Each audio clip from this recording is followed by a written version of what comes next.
അങ്ങനെ നമ്മുടെ ജർമ്മനിയിൽ ഇപ്പം ഒഫീഷ്യലായിട്ട് സമ്മർ ഒക്കെ സ്റ്റാർട്ട് ചെയ്തിരിക്കുകയാണ്. അപ്പോൾ അതിന്റെ ഒരു ആഘോഷത്തിന്റെ ഭാഗമായിട്ട് നമ്മൾ ഇന്ന് ഫ്രണ്ട്സ് എല്ലാം കൂടി ഒരു ട്രെക്കിംഗ് പ്ലാൻ ചെയ്ത് ഇറങ്ങിയിരിക്കുകയാണ്. സ്റ്റുട്ട്ഗാർട്ടിൽ തന്നെയുള്ള ഒരു ട്രെക്കിംഗ് സ്പോട്ടാണ് ഞങ്ങൾ സെലക്ട് ചെയ്തിട്ടുണ്ടായിരുന്നത്. ഈ നട്ടറാവേലത്തെ മലയെല്ലാം താണ്ടി കയറുക എന്നുള്ളത് കുറച്ചൊരു ടാസ്ക് തന്നെയാണ്. എന്നാലും നമ്മൾ പൊളിയല്ലേ. ഇടയ്ക്ക് എനർജിക്ക് വേണ്ടി കുറച്ച് ഫുഡ് കൂടെ കിട്ടിക്കഴിഞ്ഞാൽ പിന്നെ നമ്മൾ ഡബിൾ പൊളി. അപ്പോൾ ഫുഡൊക്കെ അടിച്ച് എനർജി ആയ സ്ഥിതിക്ക് ഇനി നമുക്ക് നമ്മുടെ ട്രെക്കിംഗ് കണ്ടിന്യൂ ചെയ്താലോ.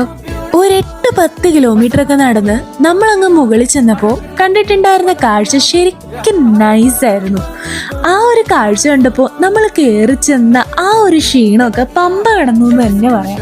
പിന്നെ കൂട്ടത്തിൽ കത്തി വെക്കാൻ കുറെ ആൾക്കാരും ഉണ്ടെങ്കിൽ ഇതൊക്കെ ഒരു ദൂരാണോ, ഇതിന്റെ അപ്പുറം നമ്മൾ ചാടിക്കിടക്കില്ലേ. എന്താ അവിടെ ഒരു ആൾക്കൂട്ടം എന്നാണോ. കേക്ക് ഉണ്ടാക്കൽ പ്രഹസനമാണ് അവിടെ നടക്കുന്നത്. ഇത് ട്രെക്കിംഗ് ഒക്കെ കഴിഞ്ഞ് വീട്ടിൽ വന്നിട്ടുള്ള ഒരു സീനാണേ. അപ്പോഴത്തേക്കും നമ്മൾ കഴിക്കാനായിട്ട് ഓർഡർ ചെയ്തിട്ടുണ്ടായിരുന്ന ഫുഡും ഇങ്ങെത്തി. പിന്നെ ഫുഡില്ലാതെ നമുക്കെന്താ ആഘോഷം, ഫുഡാണല്ലോ മെയിൻ. എന്തായാലും ഇന്നത്തെ ദിവസം നന്നായി എൻജോയ് ചെയ്തു. എല്ലാവരും ഒത്ത് ഒരു അടിപൊളി ടൈം തന്നെ ആയിരുന്നു എന്ന് പറയാം. ഇനി ഗെയിംസിന്റെ കുറവ് വേണ്ട, അതൂടങ്ങ് അയക്കാം. അപ്പോഴത്തേക്കും നമ്മൾ റെഡിയാക്കിയ കേക്കും ആയിട്ടുണ്ടേ.